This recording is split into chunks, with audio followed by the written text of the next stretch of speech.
And years later, after the band broke up, I found myself living by the beach in Venice Beach, which is near Los Angeles International Airport. And I had a small house that I was renting, and in the back of the house was where I lived, and I rented the front of it to a friend of mine named Joe Cole. And Joe and I were living by the beach. It was a good time. And at one point, we read in the LA Weekly, which is the local paper there, it's a free paper with all the gig listings, that Captain Beefheart, the great musician, Captain Beefheart, whose albums I think you should investigate with a great deal of interest, but Captain Beefheart, who's also a painter, he was having an opening of his watercolors at a local gallery in Santa Monica, the next beach over from us, for free, and you can go. And we had no money, and I had a lot of Captain Beefheart records because I'm one of those guys who's one of his biggest fans, or at least I'm one of his many, many big fans. And I said, you want to go see this thing? He's like, yeah! And we figured we're going to be the only ones at this thing. It'll be us, Captain Beefheart, and the guy with the key to the gallery, because no one is as cool as we are. We get there, the place is completely packed. And so we walk in thinking, we're going to meet Captain Beefheart, which of course we did not. And at this time, Captain Beefheart is very, very frail. You know, he's kind of getting up in age, and he's not doing all that well. He's in a wheelchair, and someone from the gallery is pushing him up to his different watercolors on the wall. He points at one, and he gets wheeled up, and he leans back in the chair and starts putting some kind of weird hex on the paint. Like, what's he doing? It was fascinating. And so we walked behind the wheelchair as he took this weird lap around the gallery, hexing his paintings. And we were kind of like his back detail, like, we got this. Where would Beefheart? People are like, wow, it's a secure. That's right. We look like ass, or like just totally ripped clothes. And we just kind of followed in his wake for quite a while. It was really fun. And then he was wheeled away, and I never saw him again. You know, he died a little while ago. And so that was interesting. And we get our fill. We walk around this gallery for quite a while, and we look at all the paintings, which were incredibly beautiful, extremely expensive, so it's not like we're buying anything. So we looked at it for all the stuff for quite a while, and then we leave. And Joe and I are standing outside of the gallery watching the sunset. It's one of those magnificent Southern California evenings. If you've ever been to Southern California when the sun is just right, it is about as good as it gets. And you can smell the ocean because we're in Santa Monica. And Joe is to my right.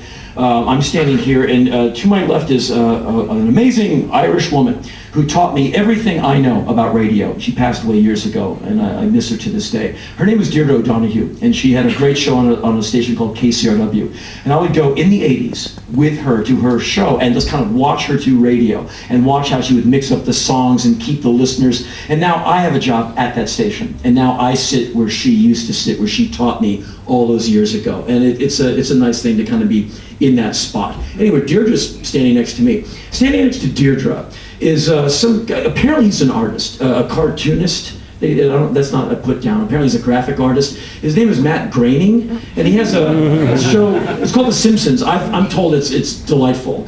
Anyway, Matt Groening is standing there, and at his feet is his little baby daughter. A beautiful little girl is playing at his feet, and we're just kind of standing there talking about how great the Captain Beefheart art was. And at that moment, Dennis Hopper walks out of the art gallery. Whoa, Dennis Hopper. And actually, he lives like 5 blocks from that gallery. He used to live in Venice.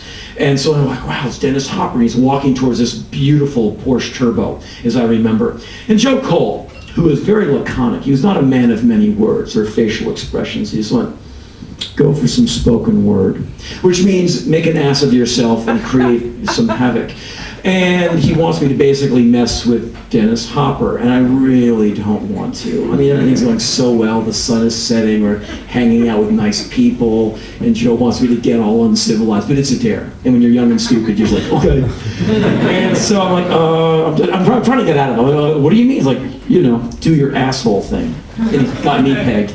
And so it was a time where Blue Velvet, the film, had just scorched American art houses in our psyches. You remember this film, David Lynch film, and you remember the character of Frank Booth that Dennis Hopper played. It is the stuff of nightmares. If you've not seen this film, I recommend it. Dennis Hopper is convincingly terrifying. I mean, it's just an awful character he plays.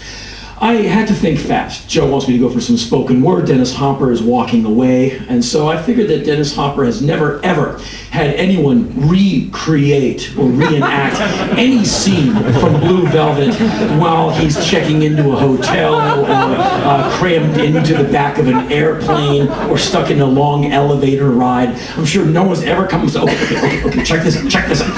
And so I figured we need to do it now. And there's a scene in the film where his character grows very angry at Kyle MacLachlan's character, and he basically issues a death threat. And I figured that is the scene.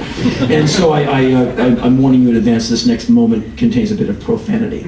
And so I yelled with everything I had in me at Dennis Hopper's back as he's striding towards his car. Hey, fucker! I'm gonna send you a love letter, fucker! Straight from the bottom of my heart, fucker! Dennis Hopper froze like he'd been caught. He convulsed like he'd been tased.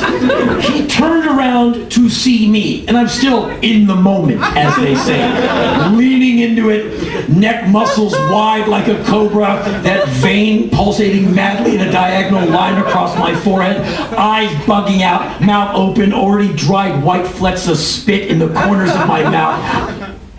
He saw me and let out, he went, ah!